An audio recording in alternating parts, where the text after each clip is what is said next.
Hello and welcome to our video, 10 informations you need to know about yesterday.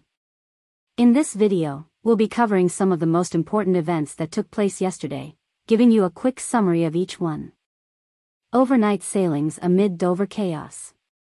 According to the BBC, ferry operators added more overnight sailings from the port of Dover to clear the backlog of Easter traffic caused by delays at the border control. The delays were attributed to strong winds, a high number of coaches, and slower processing times at border control. The implementation of an EU border at Dover after Brexit further contributed to the holdups as each passport needed individual inspection and stamping. Travel correspondent at The Independent, Simon Calder, commented that the border was gumming up. Blind spot on religious discrimination. Lord Alton, who is 72 years old and a vice president of the Catholic Union, has argued that religion is not given the same consideration as race, sex, and disability in workplace discrimination. He described religion as a blind spot and expressed concern that people of faith are experiencing discrimination in the workplace. Lord Alton emphasized that individuals should not have to hide their religious beliefs, which are an essential part of their identity. According to a study conducted by the Catholic Union, 40% of people believe that religious discrimination is not taken as seriously as discrimination based on other protected characteristics such as age, race, sex, and sexuality. National scandal hits vulnerable kids. According to The Observer, several of the most vulnerable children in the UK are being relocated to care homes far from their hometowns. The paper revealed that shocking figures indicate that many children from London alone are in foster care or placed in care homes over 250 miles away from the city, due to a shortage of local resources. The shortage has resulted in councils struggling to provide adequate care for children in need. Claire Bracey, the director of policy and campaigns at the Charity for Care Leavers and Those in Care, Become, has called the situation a national scandal that is worsening. Activists plan to sabotage Grand National. The Mail on Sunday has revealed a covert scheme by over 100 activists to disturb the Grand National race. The paper disclosed that militant vegans and animal rights campaigners intend to breach security fences using ladders and bolt cutters before the event at Aintree and then attach themselves together on the course using glue. Animal rights campaigners argue that horse racing is cruel and have highlighted the deaths of 2,587 horses on UK courses in the last 16 years.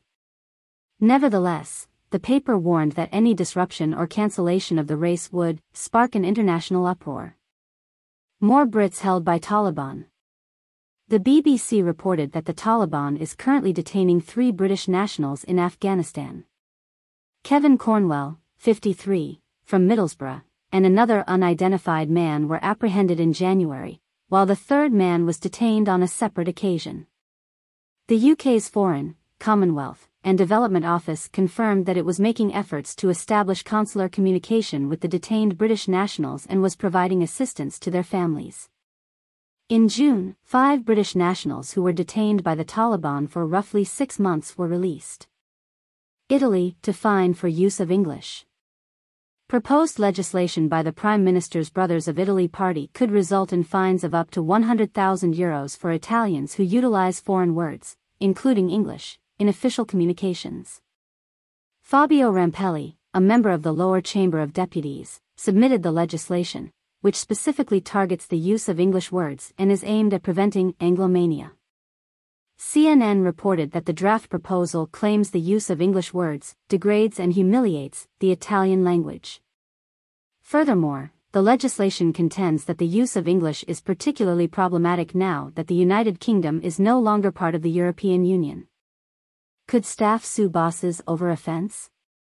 The Telegraph reported that proposed new harassment regulations described as draconian would grant the right to sue to shop assistants, bar staff, and doctors if they are offended by a member of the public while working.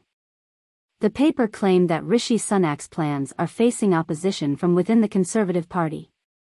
The proposed regulations would allow medics to sue the NHS if a patient insults them, let bar staff take legal action against landlords if they are offended by intoxicated patrons, and permit baristas to take coffee shop owners to a tribunal if they overhear offensive remarks made by customers.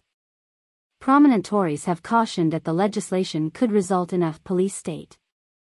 UK under pressure on Saudi execution. The IPPR reported that the British government is facing allegations of deliberately sidestepping criticism of Saudi Arabia's use of the death penalty. Foreign Office Minister Leo Doherty incurred the wrath of many MPs when he stated in the House of Commons that a recent execution did not violate Saudi Arabia's moratorium on the death penalty for drug-related offences. Senior members of the Conservative Party and human rights activists are calling for increased pressure on the Gulf country in the future. Schools may unite against Ofsted. According to The Observer, school leaders are seeking to initiate a joint legal challenge against Ofsted, citing concerns that schools lack the ability to contest unjust or inconsistent inspection rulings. Head teachers have stated that the costs involved often discourage individual schools from pursuing legal appeals against an Ofsted grade. As a result, they are contemplating a group judicial review of Ofsted's practices, focusing on irregularities in the inspection and grading of schools. Ofsted has acknowledged that schools throughout the country have expressed outrage over the suicide of Ruth Perry, a head teacher from Berkshire.